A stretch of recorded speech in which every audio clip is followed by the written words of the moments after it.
திருச்சிற்றம்பலம். அருட்பெரும் ஜோதி அருட்பெரும் ஜோதி தனிப்பெரும் கருணை அருட்பெரும் ஜோதி. எல்லா உயிர்களும் இன்புற்று வாழ்க.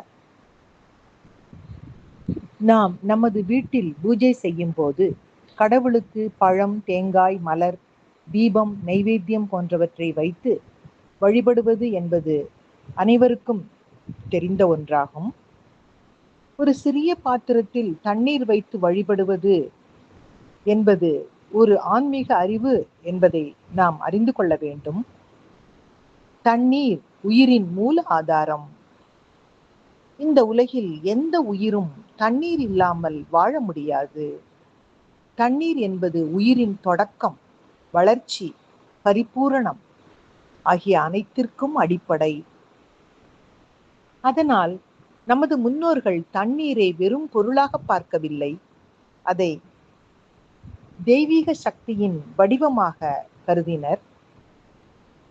அதாவது சுத்திகரிக்கும் தன்மை, உடல் மட்டுமல்ல மனதையும் சுத்தப்படுத்தும் ஓட்டம், அந்த ஓட்டம் நின்று விடாமல் ஓடும் தன்மை, வாழ்க்கை முன்னேற வேண்டும் என்பதை கற்பிக்கும் ஆற்றல் உறிஞ்சும் தன்மை, சுற்றுப்புறத்தில் உள்ள எதிர்மறை சக்திகளை உட்கிரகித்து அமைதியை தரும். நாம் கடவுளுக்கு தண்ணீர் வைத்து வழிபடும் போது அது வெறும் சமர்ப்பணம் அல்ல, என் வாழ்க்கையையும் இந்த தண்ணீரை போல தூய்மையாக இருக்க வேண்டும் என்ற ஒரு உள்ளார்ந்த வேண்டுதல். என் மனதில் இருக்கும் எதிர்மறை எண்ணங்கள் அனைத்தும் கழுவி செல்லட்டும் என்ற ஆன்மீக நோக்கம். தண்ணீரை வைத்து வழிபாடு செய்யும் பொழுது நமக்குள் அது அமைதி, தெளிவு, நேர்மறை எண்ணங்கள், மன நிறைவு இவற்றை உருவாக்குகிறது. சிலர் சாதாரண தண்ணீருக்கு பதிலாக துளசி நீர் வைத்தும் வழிபடுவார்கள். துளசி என்பது தெய்வீக தாவரம். அதன் வாசனையும் சக்தியும் சூழலை தூய்மையாக்கும். பூஜை முடிந்த பின் அந்த நீரை தீர்த்தமாக அருந்தலாம், வீட்டில் தெளிக்கலாம்.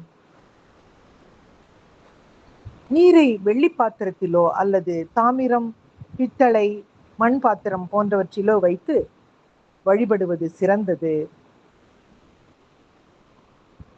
பூஜை அறையில் வைக்கப்படும் தண்ணீர் சுற்றுப்புற ஆற்றலை உறிஞ்சும் தன்மை கொண்டதால் அதை தினமும் மாற்றுவது அவசியம். இதனால் வீடு முழுவதும் புத்துணர்ச்சி ஏற்படும்.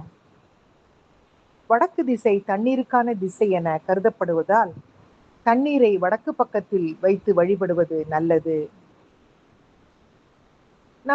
நாம் தண்ணீரை வைத்து வழிபடும் பொழுது அந்த தண்ணீரில் ஒரு துளசி இலை, ஒரு ஏலக்காய், சிறிது வெட்டிவேர், ஒரு துண்டு பச்சை கற்பூரம் ஆகியவற்றை சேர்த்து வைக்கும் பொழுது அந்த தண்ணீர் தெய்வீகமாக மாறுகிறது.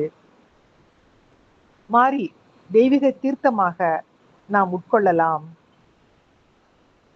வீட்டை கோவில் போல மாற்றும் அந்த வாசனை, வீட்டை கோவில் போல மாற்றும், மனதை அமைதியாக்கும், ஆன்மீக உணர்வை அதிகரிக்கும். தண்ணீர் வைத்து கடவுளை வழிபடுவது கடவுளுக்காக அல்ல, நம்முடைய உள்ளத்தை சுத்தப்படுத்திக் கொள்ளும் ஒரு சிறந்த வழியாகும். நீர் வெளியில் இருக்கும் தூசியை கழுவுவது போல இந்த வழிபாடும் நம் உள்ளத்தில் இருக்கும் குழப்பங்களையும் கழுவுகிறது என்ற இந்த அருமையான பதிவினை, அதாவது பூஜையில் வைக்கப்படும் தண்ணீரின் சிறப்பு பற்றிய பதிவினை இன்றைய சிந்தனையாக்கி மகிழ்வோடு இனிய காலை வணக்கம் சொல்வது உங்கள் அழகம்மை சுவாமிநாதன். Happy morning.